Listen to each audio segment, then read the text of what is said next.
नमस्कार। हेलो दोस्तों, we will make a video on geopolitics today. आज दुनिया जिस तरह से आगे बढ़ रही है और नई चीज़ें पैदा हो गई है, विशेष तौर से ये एक ऐसा ट्रांजिशनल पीरियड आ गया है जिसमें America is struggling for its dominance और मल्टीपोलैरिटी की तरफ दुनिया जा रही है। हम धीरे धीरे इन बातों को समझते हैं, वास्तव में धरातल पर चीजें हैं कैसे। मैं सबसे पहले अमेरिका का जो डोमिनेंस है उसके कारण बताऊंगा। यूएसए जो यहां पर है, यूएसए ने सेकेंड वर्ल्ड वॉर के बाद अपना डोमिनेंस दुनिया पर कायम किया है। कारण ये था कि जो इंग्लैंड का ब्रिटिश राज था, एम्पायर जिसको कहेंगे, उस एम्पायर का जो डोमिनेंस था वो सेकेंड वर्ल्ड वॉर के बाद कम हो गया।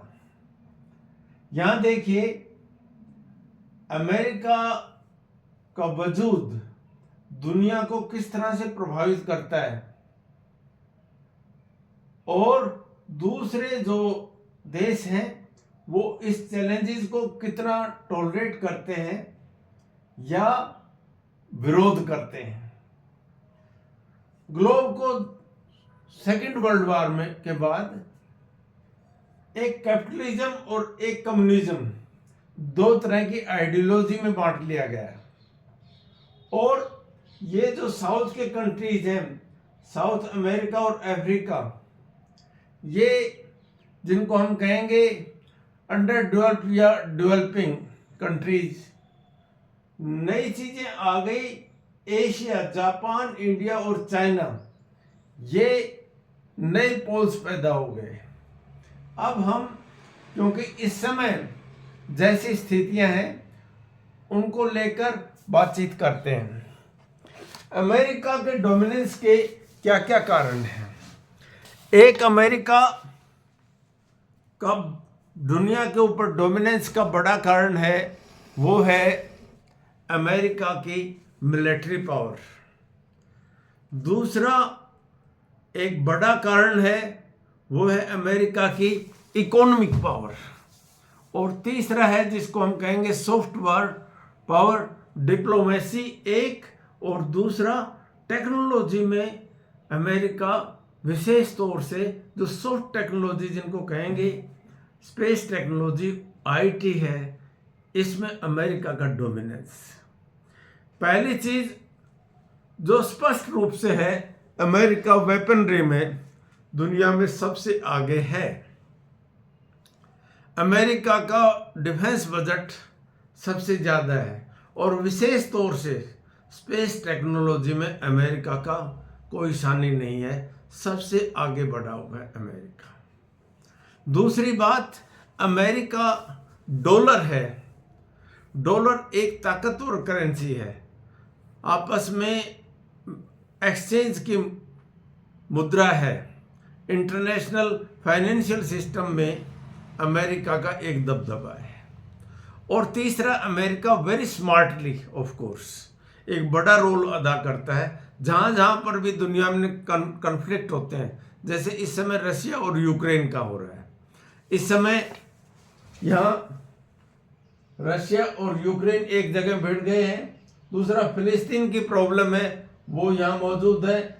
चाइना वो ताइवान के ऊपर कब्जा करना चाहता है। ये सारी चीजें अमेरिका एक डिप्लोमेटिक और नेगोशिएटिंग टेबल के ऊपर लाने की कोशिश करता है।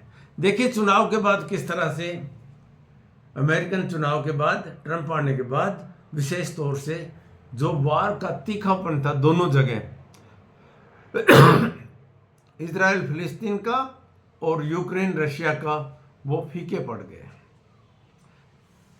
एक और बड़ी पावर है, अमेरिका अपने इन्फ्लुएंस से अपनी सबसे ज़्यादा मदद करता है उससे भी international monetary fund, world bank और दूसरी दुनिया भर के जितने भी ऑर्गेनाइजेशंस हैं उनमें अपना दबदबा कायम रखता है। और सबसे बड़ी बात, नाटो के बारे में अगर जिक्र नहीं करें, नॉर्थ अटलांटिक ट्रीटी ऑर्गेनाइजेशन और इसके अलाइड कंट्रीज, ये एक तरह से गुट के काम करते हैं, इकट्ठा गुट, यानी गुट में ताकत बढ़ जाती है। या फिर मैं एक बात कहना चाहूंगा कि अमेरिका का स्पेक्ट्रम है वो बहुत वाइड है। अमेरिका अभी तक यूएनओ को सबसे ज़्यादा पैसा देता रहा है। अमेरिका सबसे ज़्यादा ट्रेड में, दुनिया में व्यापार जो होता है दोनों तरफ से, वो भी अमेरिका के साथ ही डिफरेंट कंट्रीज का सबसे ज़्यादा है। यानी अगर आप इन्फ्लुएंस का मैप देखें तो अमेरिका ने लगभग जितने भी साउथ अमेरिकन कंट्रीज हैं उनमें जितने भी सत्ता परिवर्तन हो रहे हैं तो ये लगता है कि जैसे अमेरिका ने करवाया हो। मेक्सिको को इस समय, और कनाडा को और ग्रीनलैंड को, इन तीनों को ये कह रहा है अमेरिका, जैसे इंपीरियलिज्म में था कि they are part of America itself. Cuba को बहुत ज्यादा तंग रखा है। फाइडल कैस्ट्रो था उस समय तक क्यूबा ठीक चला। इसके बाद ये जो आइलैंड्स हैं इनमें अमेरिका की बहुत ज्यादा प्रेजेंस रही है, हो गई है, बढ़ गई है, प्रभाव भी बढ़ गया। यूरोप के देशों में, जिसको हम ये कहते हैं कि जो सभ्यता सबसे ज्यादा अगर विकसित हुई तो यूरोप से, ये आपस में लड़ते रहते हैं। यहां मैं एक और पॉइंट बोलना चाहूंगा। ये एक थ्योरी है, हार्टलैंड थ्योरी। एशिया, यूरोप और अफ्रीका, एशिया, यूरोप और अफ्रीका एक बिंदु के ऊपर, जहां मिडल ईस्ट है, वहां पर आकर मिलते हैं और इसी मिलन को हम ये कहते हैं हार्टलैंड। दुनिया पर वो आदमी, वो देश डोमिनेटिंग पोजीशन में आ जाता है जो हार्टलैंड को कंट्रोल करता है। This is heartland. और इसीलिए मिडल ईस्ट में एक तो तेल ज्यादा है और दूसरा क्योंकि 3 कॉन्टिनेंट यहां पर मिलते हैं, अमेरिका का स्वार्थ बहुत ज्यादा बढ़ जाता है, इसलिए हार्टलैंड है वो एक इन्फ्लुएंस का केंद्र रहती है, एक झगड़े का बिंदु रहती है। अब एशिया को अगर देखें, मैं अमेरिका के डिफरेंट कॉन्टिनेंट्स के साथ रिलेशंस की बात कर रहा हूं। चाइना एकदम धमाका कर गया, खासतौर से प्रोडक्शन सिस्टम में। चाइना थ्रेट बन गया अमेरिका के लिए मैन्युफैक्चरिंग में। इकोनॉमिक पावर बहुत बड़ी तेजी से बढ़ गई है, जापान को भी से भी आगे बढ़ गए हैं, तो चाइना एक अलग पोल पैदा हो गया। भारत आगे बढ़ने के लिए संघर्ष कर रहा है, तो एशिया में भी अब हस्तक्षेप अमेरिका का धीरे धीरे बढ़ता जा रहा है। यही कारण है कि फॉरेन विजिट्स में अगर आप देखें तो अमेरिकन डिप्लोमेट्स ऑफ एशिया को पहले की बजाय बहुत ही ज़्यादा महत्व देने लग गए हैं, विजिट्स भी ज़्यादा आते हैं। कुछ एक नए एसोसिएशन आ गए हैं जो पावरफुल हो गए हैं, जैसे आसियान है। ये आपस में जो एशिया के कंट्रीज हैं आपस में इनका व्यापार और संगठन काफ़ी मजबूत हो गया है। इसी तरह से ब्रिक्स के देशों में ब्राज़ील, रशिया, इंडिया, चाइना और साउथ अफ्रीका, ये इन्होंने मिलकर एक चीज़ बनाई थी, हम अपनी करेंसी खुद बनाएंगे, अपनी करेंसी में व्यापार करेंगे, जो डॉलर के लिए थ्रेट बन जाता है। इसलिए इन लोगों ने अमेरिका को चैलेंज करने के लिए ट्रेड आपस में बढ़ा दिया था, लेकिन अमेरिका को ये बात फूटी कौड़ी भी सहन नहीं होती। इसलिए ट्रंप ने कहा कि ब्रिक्स हैज कोलैप्स्ड।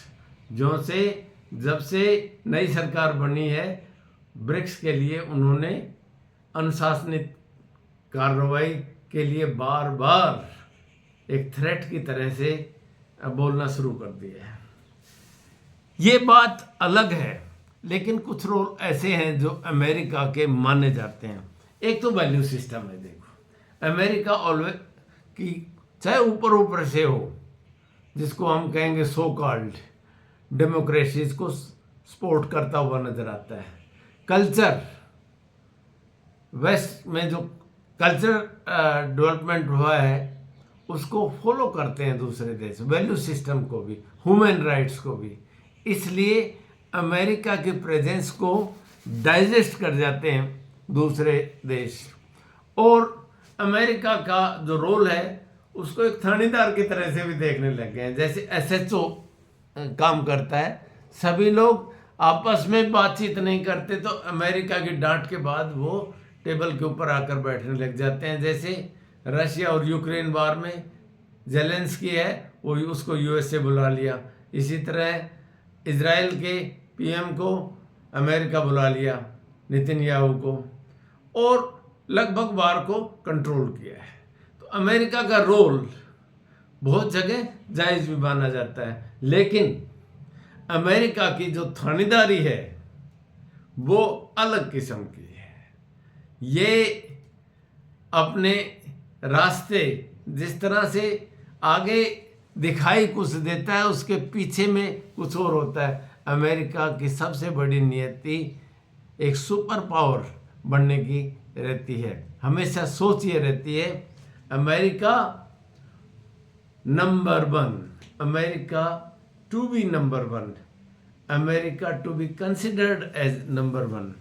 ये बात बहुत बार एक हंसी दिलाने की भी बात हो जाती है। ये उसी तरह की बात है जैसे वोल्फ एंड द लैम्ब, कि जिस तरह से भेड़िया मेमने को धमकाता है, उसी तरह से छोटे देशों को अमेरिका डांटता रहता है, उनके रिसोर्सेज के ऊपर कब्जा जमाना चाहता है। जैसे अफगानिस्तान वार में हुआ, पोलैंड के साथ जो रशिया का था वहाँ हुआ, इसी तरह से इराक के साथ हुआ। ये धमकाने का काम जरूर करता है और चीज़ों को सेट राइट भी करता है। दुनिया में सबसे ज़्यादा अगर सरकार गिराई जाती हैं तो अमेरिकन डिप्लोमेसी है, उसी की वजह से जो सूट करते हैं या नहीं करते हैं उसके आधार पर चलने देते हैं या नहीं चलने देते। जैसे हमारे पड़ोस में ही 2-3 स्टेट्स हैं, अफगानिस्तान है, पाकिस्तान है, बांग्लादेश है, श्रीलंका है, म्यांमार है। यहाँ जितनी भी सरकारें हैं, ये जो उथल पुथल हो रही है, इसका सबसे बड़ा श्रेय अमेरिका को कि CIA को भी दिया जा सकता है। हालांकि आंतरिक समस्याएं उन देशों की अपनी भी है। कुछ चीज़ें होती हैं, कुछ कथित रूप से होती हैं, कुछ बदनामी की वजह से भी आ जाती हैं। आज भी अमेरिका दुनिया में एक थानेदार की तरह से काम कर रहा है, चाहे वो मिलिट्रीली है, चाहे इकोनॉमिक है, चाहे सैंक्शन से है, चाहे डिप्लोमेटिकली है, लेकिन अमेरिका दुनिया का एक थानेदार है।